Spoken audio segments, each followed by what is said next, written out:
మాకు ఏంటంటే నాకు వల్లీశ్వరికి శ్రీహరికి సాయంకాలం 6-7 అన్ని గెస్ట్ హౌస్లు తిరుగుతుంటాం.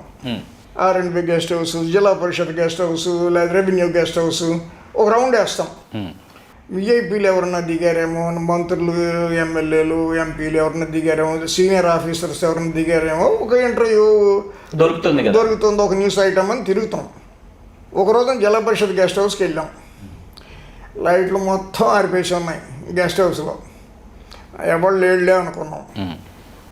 కానీ ఒక రూమ్లో లైట్గా వెలుగుతుంది. పోర్టికోలో వెలగటం లేదు, వరండాలో వెలగటం లేదు, బిల్డింగ్లో మిగిలిన ఎక్కడ వెలగట్లేదు. ఒక రూమ్లో మాత్రమే సన్నగా లైట్ వెలుగుతుంది. సన్నటి వెళ్తే తెలుస్తుంది మీకు. ఎవడో ఉండి ఉంటాడు కానీ సరేలే కనుక్కుందాం, వాచ్మెన్ అడిగితే చెప్తాడు కదా అని బిల్డింగ్ వెనకాల వాచ్మెన్ ఉంటాడు గెస్ట్ హౌస్లో. రాములు వాడి పేరు, ముసలాయన పాపం. రాములు ఎవరున్నారు గెస్ట్ హౌస్లో? మంత్రి గారండి అని. గన్మెన్లు లేరు, కింద కారులు లేవు, లైట్లు లేవు, వరండాలు ఎవరు లేరు, స్టాఫ్ లేరు, సెక్యూరిటీ వాళ్ళు లేరు. మంత్రి ఎందుకుంటాడు? ఊరికో ఎవరితో నువ్వు సరిగ్గా మంత్రి గారేనండి అని. సరేలేమని మెల్లిగా మెట్లెక్కి వెళ్ళాం. ముగ్గురం తలుపేసాం. ఆ కర్టెన్లు, కిటికీ కర్టెన్లు ఇట్లా ఏలాడతాయి. అంటే ఈ కిందకి జరుపుకోవాలి, ఇట్లాగే ఉండిపోయినాయి కిటికీ కర్టెన్లు. చూస్తే 4 కాళ్ళు కనపడుతున్నాయి. ఇదేదో బాగానే ఉందరా అబ్బాయి, ఒక రసవత్తరమైన ఒక పని చేద్దాం, తలుపు కొడదాం, ఏం చెప్తాడో చూద్దాం అని అనుకుని తలుపు కొట్టాం. 2 నిమిషాలకి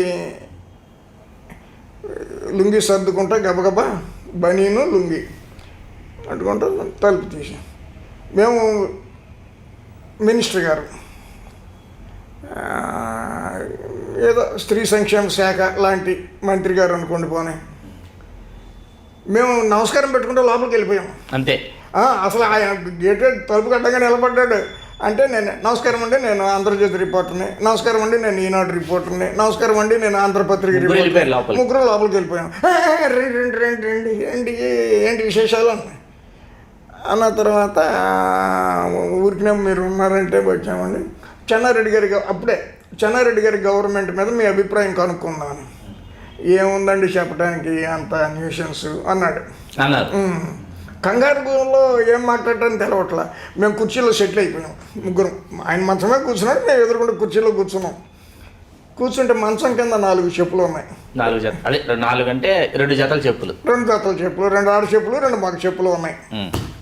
సరే, విషయం మాకైతే అర్థమైపోయింది. ఆ లేడీ లేదు. గెస్ట్ హౌస్లో అటాచ్డ్ బాత్రూమ్స్ ఉంటాయి కదా వెనకాల, బట్టలు మర్చుకోవడానికి ఒక చిన్న గదిని, అక్కడికి వెళ్ళిపోయి ఉంటుంది.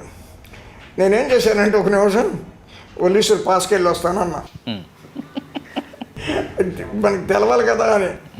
మినిస్టర్ గారి ముఖంలో రంగులు మారిపోయినాయి. ఈడేమో వద్దొద్దు బయటికి వెళ్ళాక వెళ్ళొచ్చులే, కంగారేమో కూర్చో అన్నాడు వల్లీశ్వర్. ఒక 5 నిమిషాలు కూర్చొని ఆయన ముఖంలో పలు రకాల భావనలన్నీ చూసి ఆనందించి బయటకు వచ్చి, చెన్నారెడ్డి ప్రభుత్వంపై రోషయ్య మినిస్టర్ సో అసంతృప్తి అని పంపించేసాం వార్త. పొద్దున్నే వచ్చేసింది. అప్పుడు ఆంధ్రజ్యోతి ఎడిషన్ ఒకటే, ఆంధ్రజ్యోతిలో వచ్చింది. అట్ ది సేమ్ టైం ఈనాడులో వచ్చింది. రోషయ్యకి పిచ్చి చెప్పిపోయింది.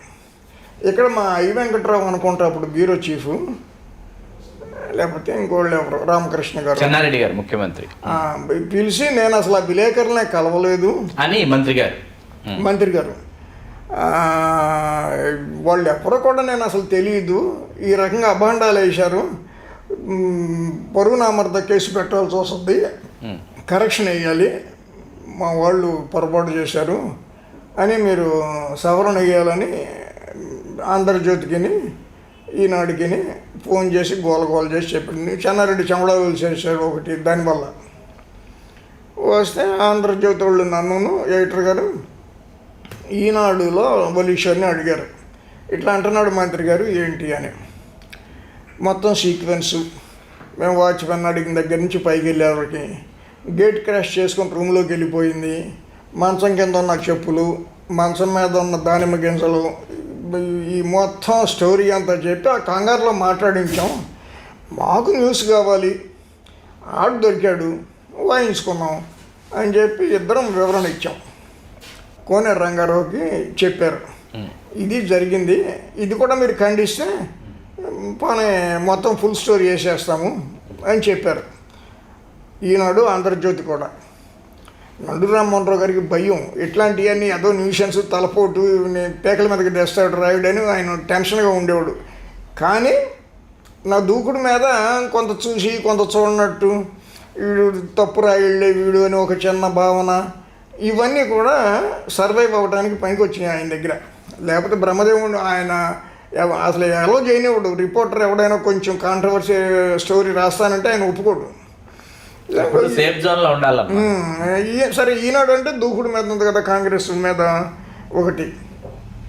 ఆ తర్వాత ఆ మంత్రి బతికినంతకాలం మంత్రిగా లేకపోయినా, ఇప్పుడు ఒలీశ్వర్ కనపడినా, నేను కనపడినా, అసలు ఒక రేంజ్లో స్వాగతం చెప్పి చాలా అభిమానంగా చూసేవాడు. మేమేమి సొంత ప్రయోజనాలకు వాడుకునే బ్యాచ్ కాదు కదా. ఆడు ఎప్పుడు ₹1 ప్రయోజనం పొంది ఉండడు, ఈ కనెక్షన్స్ వాడుకుని.